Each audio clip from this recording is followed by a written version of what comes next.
Hello viewers, আসসালামু আলাইকুম। Welcome to another new video tutorial. আজকে আমি আপনাদের সামনে নতুন একটি ভিডিও টিউটোরিয়াল নিয়ে হাজির হয়েছি।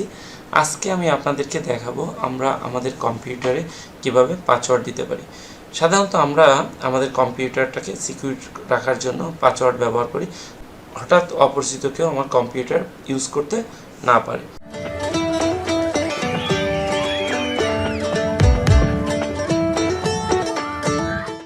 তো এর জন্য আমাকে প্রথমে যে কাজটি করতে হবে, আমাকে স্টার্টে ক্লিক করতে হবে। স্টার্টে ক্লিক করার পরে এখানে আমরা যে সেটিং আছে সেটিংয়ে ক্লিক করব। সেটিংয়ে ক্লিক করার পরে এখানে আমার অ্যাকাউন্টস লেখা আছে, অ্যাকাউন্টসে ক্লিক করব। অ্যাকাউন্টসে ক্লিক করার পরে এখান থেকে আমাকে সাইন ইন যে অপশন, অর্থাৎ একটা কি ইমেজ দেওয়া আছে, এখানে সাইন ইন টু অপশনে ক্লিক করব। সাইন ইন অপশনে ক্লিক করার পরে এখানে পাসওয়ার্ড অপশন আছে, পাসওয়ার্ডে ক্লিক করব। ক্লিক করার পরে এখানে যে অ্যাড আছে অ্যাডে ক্লিক করব। অ্যাডে ক্লিক করার পরে ক্রিয়েট এ পাসওয়ার্ড যে অপশনটা দিয়েছে, এখানে আমি নতুন পাসওয়ার্ড হিসেবে আমার যে পাসওয়ার্ডটা আমি সিলেক্ট করছি, আমি পাসওয়ার্ডটা ব্যবহার করব। আমি ফার্স্টে দিয়ে দিলাম। এরপরে কনফার্ম পাসওয়ার্ড, উপরে যে পাসওয়ার্ডটা দিয়েছি সেটাকে আমি এখানে কনফার্মেশন করব, অর্থাৎ আমি অ্যাগেন এই পাসওয়ার্ডটা এখানে দিয়ে দেবো। দেওয়ার পরে এবার পাসওয়ার্ড হিন্টস, এই পাসওয়ার্ড হিন্টস বলতে আসলে এখানে যেটা বোঝানো হচ্ছে যে আমরা অনেক সময় আমাদের যে মেইন পাসওয়ার্ড এটা ভুলে যেতে পারি, সেক্ষেত্রে আমাদের কম্পিউটার প্রবেশ করতে সমস্যা হবে, অর্থাৎ আমরা প্রবেশ করতে পারবো না।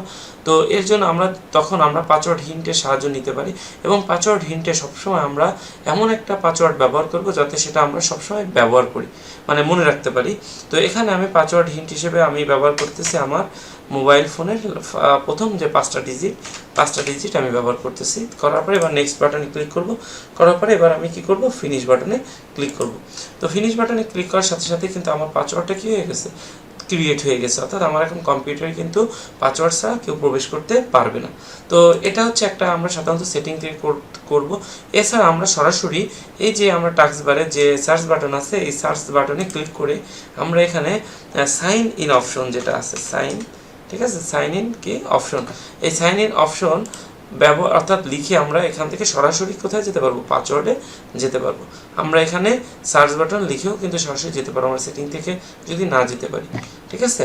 তো এখান থেকে এই যে পাসওয়ার্ডে গেলে এখন কিন্তু এখানে আমরা অ্যাড অপশন পাবো না, যেহেতু আমরা একবার পাসওয়ার্ড ক্রিয়েট করছি, এখন এখানে আর কি অ্যাড অপশন পাওয়া যাবে না।